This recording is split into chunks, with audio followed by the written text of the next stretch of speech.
2월 10일 아침, 오늘도 주님의 평안을 전합니다. 오늘은 역대하 36장 15절과 16절 말씀입니다. 드디어 역대하의 마지막 장에 왔습니다. 그러면 15절과 16절을 읽겠습니다. 그들의 조상의 하나님이신 주님께서 그들과 그 성전을 구원하실 뜻으로 자신의 백성에게 예언자들을 보내시고 또 보내셔서 경고에 경고를 거듭하셨지만 그들은 하나님의 특사를 조롱하고 하나님의 말씀을 무시하고 하나님의 예언자들을 비웃었다. 그러다가 마침내 자신의 백성들을 향한 주님의 분노가 치솟으시니 백성을 바로잡을 길이 전혀 없었다. 아멘. 요시야 왕의 들을 이어 여호아하스가 왕이 되었습니다. 그러나 왕이 된 지 3개월 만에 이집트 왕이 여호아하스 왕을 폐위시키고 그를 볼모로 잡아갑니다. 그만큼 남유다의 힘이 약해졌습니다. 그리고 이집트 왕은 남유다에게 매년 은 100달란트와 금 1달란트를 조공으로 바치게 합니다. 이집트 왕은 여기서 멈추지 않고 폐위시킨 여호아하스의 형제 엘리야김을 왕으로 세우고 그의 이름을 여호야김으로 개명시킵니다. 왕이 자신의 이름조차 지키지 못하고 있습니다. 그렇게 11년이 지났습니다. 여호야김은 그동안 주님께서 보시기에 악한 일들을 행했습니다. 결국 하나님은 바벨로니아의 느부갓네살 왕을 들어 남유다를 치게 하시고 여호야김 왕은 바벨론의 포로로 잡혀갑니다. 그리고 그를 대신해 8살 된 여호야긴이 왕으로 세움을 받습니다. 그런데 놀랍게도 성경은 8살밖에 되지 않고 석 달밖에 남유다를 다스리지 않았던 여호야긴이 하나님 앞에 악행을 저질렀다고 기록합니다.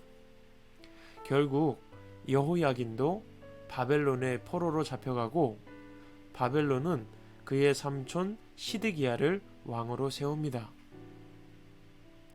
그런데 이 시드기야 왕도 돌이키라는 하나님의 말씀을 무시하고 악행을 저지릅니다.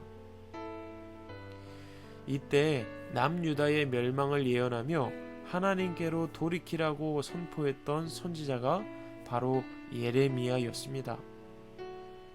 하나님은 이 밖에도 남유다 백성들에게 예언자들을 보내시고 또 보내셔서 경고에 경고를 거듭하셨지만 그들은 하나님의 특사를 조롱하고 말씀을 무시하고 예언자들을 비웃었습니다.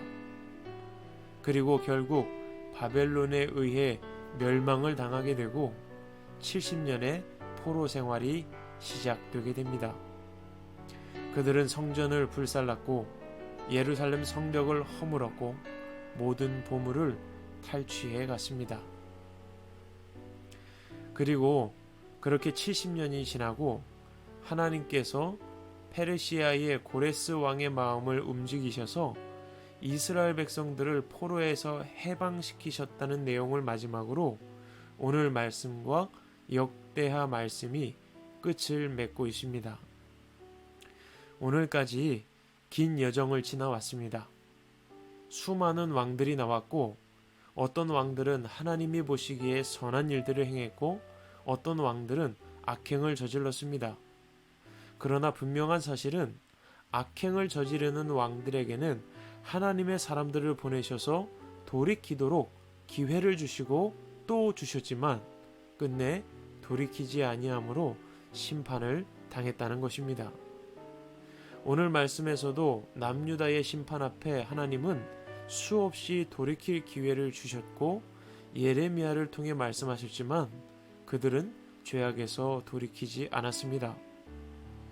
그래서 저는 오늘 말씀을 묵상하고 역대하를 마무리하면서 끝내 구원하시려 기회를 주시는 하나님과 돌이키지 않는 백성의 최후라고 정리를 해보았습니다. 하나님은 경고에 경고를 거듭하셨습니다. 죄를 깨달아 알고 돌이켜 구원을 받기를 바라셨기 때문입니다. 하나님은 기회를 주고 기다리시지만 이런 하나님의 사랑을 무시한 이스라엘 백성들은 결국 아시리아와 바벨론에 의해 멸망을 당합니다. 이것이 회개치 않은 백성들의 최후입니다. 그러나 하나님은 70년의 포로기를 마치고 그들을 다시 회복시키시고 다시 한번 기회를 주십니다. 하나님은 하나님의 백성들에게 구원을 베푸시기 원하시기 때문입니다.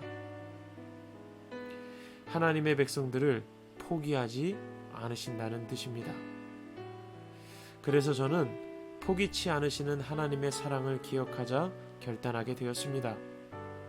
우리가 아직 죄인 되었을 때에 예수님이 우리를 위해 십자가에서 죽으심으로 하나님의 사랑은 확증되었습니다.